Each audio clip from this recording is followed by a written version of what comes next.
Hey everyone, I'm going to make this video about the cash flow quadrant and kind of explain what it's about. Robert Kiyosaki does a great job at explaining it, and his ideas are, they're mind-blowing, but I want to just go in and start talking about some of that and do a brief overview of what he talks about. So this is his cash flow quadrant. You have E, S, B, and I. So what this stands for is you have employees in this quadrant here. The employees are people who go to work, they get a job, they work for someone else, and that's what many people are. They are employees. The second quadrant here is self-employed or small business.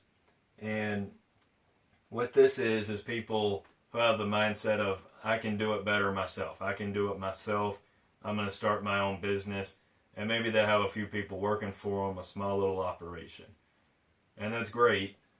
So the thing is, you get taxed here for being an employee. Your money comes right out of your check before you even get it. With self-employed or small business, they have the highest tax bracket of anyone in the quadrant. And most of it falls on them. So this side over here is what Robert Kiyosaki would say, this is the poor mindset. And if you're going to work for a job, or you are your own job, you're a doctor, you're a lawyer, you have your small business, you get taxed in the highest tax brackets and you have the least control. So this is the side here that ends up making the least amount because they pay more in taxes, and they also don't build assets, because if you're an employee and you lose your job, well, you have to go get another job. Your job was your only source of income. If you're self-employed, maybe you have other employees that can take up some slack for you, but it's not sustainable for a long time. You couldn't quit and not go back to work for the next 2 or 3 years and expect everything to be going right. Alright, so then you've got the right side of the cash flow quadrant, and here you have big businesses. And big businesses, the way Robert Kiyosaki defines it, and the way that I guess it technically is defined, is 500 employees or more. So if you have 500 employees working for you, you're a big business.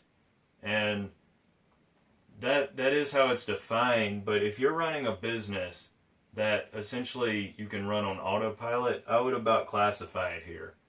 Because if you have a business, whether it's an internet business or whatever, you don't have to necessarily have 500 people working for you. But if it's going to make you money every month off of your business, and if you can get the tax write-offs for that business, then it doesn't matter, because you can go away for 2 or 3 years not fool with it. If it's still functioning on its own, if a system is already in place that you're going to have people doing whatever for you, then you have that mindset. The fourth quadrant here is the investors. And investors, like big business owners, get huge tax breaks because they use their money to build things. Whether they are providing houses, they're creating jobs, whatever they're doing, the investments, the big business owners, they are making jobs, and in exchange for doing that, they get rewarded by not having to pay as high of taxes. So an investor is someone who goes out, they invest across 4 asset classes. They have real estate, they own businesses, they buy stocks and commodities, they have precious metals. And that money makes them money every month, working for it or not. So the key here is that a big business, you have people working for you. And an investor is you have your money working for you. And when you look at it, all the money flows from the left side to the right side. That's why this quadrant, these 2 quadrants are getting richer, and all the money that they're making is going back to the rich side of the quadrant. And looking at it here, you just see that it makes more sense to be on this side if you're trying to get wealthy. But there's nothing wrong with any section you're in, just so long as you know the rules of the game.